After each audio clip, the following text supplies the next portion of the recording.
A paz esteja com todos. Meu nome é Miguel, sou um discípulo de Emanuel, Justiça Nossa. Tema: apresentação e batismo de crianças. Muitos religiosos fazem apresentação de crianças, tendo como base que o Salvador Emanuel, Justiça Nossa, conhecido como Jesus, foi apresentado no templo. Lucas 2, verso 22.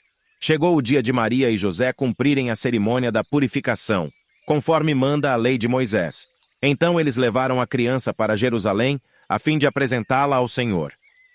Pois está escrito na lei do Senhor: todo primeiro filho será separado e dedicado ao Senhor. Eles foram lá também para oferecer em sacrifício 2 rolinhas ou 2 pombinhos, como a lei do Senhor manda. Neste tempo existia o templo e o sacerdote, era necessário que o Salvador cumprisse os preceitos da lei. Porém, hoje não existe mais o templo e nem os sacerdotes levíticos. É importante observar o que dizem as escrituras dos profetas. Hebreus 7, verso 12. Pois mudando-se o sacerdócio, necessariamente se faz também mudança da lei. Naquele tempo estava em vigência o sacerdócio levítico, agora estamos no sacerdócio de Melquisedeque. E a lei da purificação foi mudada.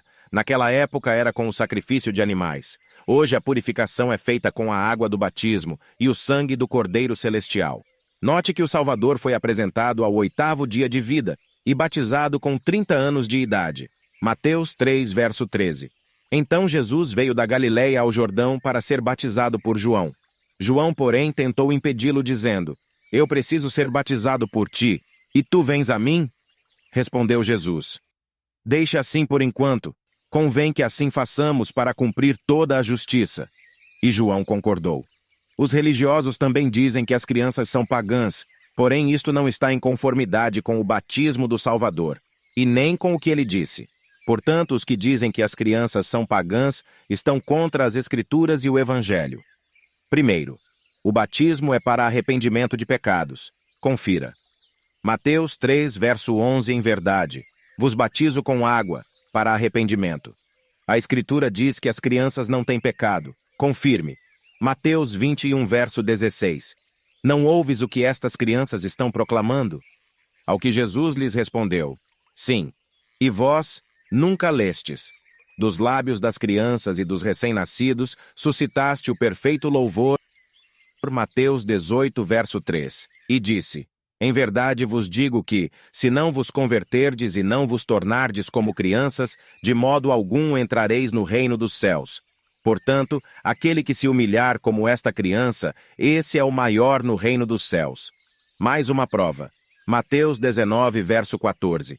Mas Jesus lhes ordenou: Deixai vir a mim as crianças, não as impeçais, pois o reino dos céus pertence àqueles que se tornam semelhantes a elas. Mediante estes textos que foram lidos, podemos entender que batismo é para arrependimento dos pecados. O certo é esperar a criança crescer, para atingir a idade correta, e deixar que ela se decida se ela quer se batizar ou não. Porém, deve-se ensiná-la que é necessário o batismo. Marcos 16, verso 16. Todo aquele que crer e for batizado será salvo, mas quem não crer será condenado. Também é necessário saber que aqueles que batizam seus bebês assinam um contrato com o estabelecimento religioso, de obrigar o filho a assistir às missas, os cultos religiosos e seguir os rituais, conforme as denominações, por exemplo, a primeira comunhão, o crisma e etc. Uma pergunta: o batismo é para arrependimento de pecados, sendo assim que pecado teria uma criança de peito? Ela vai se arrepender de quê? Mediante os textos lidos, eu entendo que se pode fazer um culto de ações de graças, para agradecer ao Criador o nascimento da criança, porque filhos são a herança do Senhor. Salmo 127, verso 3. Filhos são herança do Senhor, uma recompensa que Ele dá. Como flechas nas mãos do guerreiro são os filhos nascidos na juventude.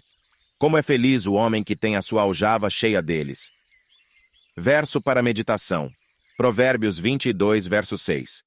Ensina a criança no caminho em que deve andar, e ainda quando for velho, não se desviará dele.